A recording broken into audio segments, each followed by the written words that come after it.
Well, good morning, everyone. I'm here with you this morning to continue our series on the fruit of the Spirit found in Galatians 5 in verse 22. It says, as you know, but the fruit of the Spirit is love, joy, peace, patience, kindness, goodness, faithfulness, gentleness. Well, this morning I want to talk with you about the eighth aspect of the fruit of the Spirit called gentleness, or translated another way, meekness. What is this meekness, this gentleness that we find in Scripture? We know it's a fruit of the Spirit, an aspect of it. And so let's understand what it is, and that we might then know how to live it out and to enjoy that aspect of the fruit of the Spirit. Colossians 3:12 says that we are to clothe ourselves with gentleness or meekness. You see, when people see us from the outside, they're looking, and what should be true of us is that we are clothed, have put on meekness and gentleness. That's what people see. That's a part of who we are, a part of the fruit of the Spirit. Ephesians 4:2 says, be completely humble and gentle. Again, we are to have that mindset. We are to hopefully have that fruit of the Spirit within us so that when situations come throughout the day, as we live day to day, that gentleness, that meekness will be a part of our lives that people can see. Well, what is meekness? Meekness is said to be that humble and gentle attitude that is patiently submissive in every offense while having no desire for revenge or retribution.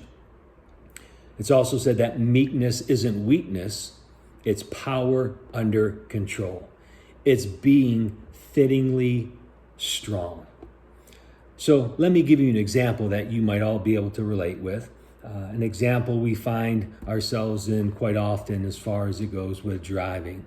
Let's say one morning you're on the expressway and traffic is heavy and you're in the right-hand lane and the lanes beside you are full. In front and back there are cars, and you pass the entrance ramp and you all see this sign with a 5-letter word that says yield. Well, you see a car coming on that ramp, and you know that it's a 50-50 chance whether that person will yield or not. And so let's say that morning someone finds that little gap in front of you, and as long as they don't cause an accident, they feel free not to yield, but to jam their car in front of you, and you find yourself stepping on the brakes. And then you can respond in many different ways. Hopefully, one of those ways, as we are filled with the Spirit, as we have the Spirit of God in us, as we have the fruit of the Spirit, may we respond in meekness, that power under control. You see, we could do a lot in that situation that isn't meek, that isn't gentle.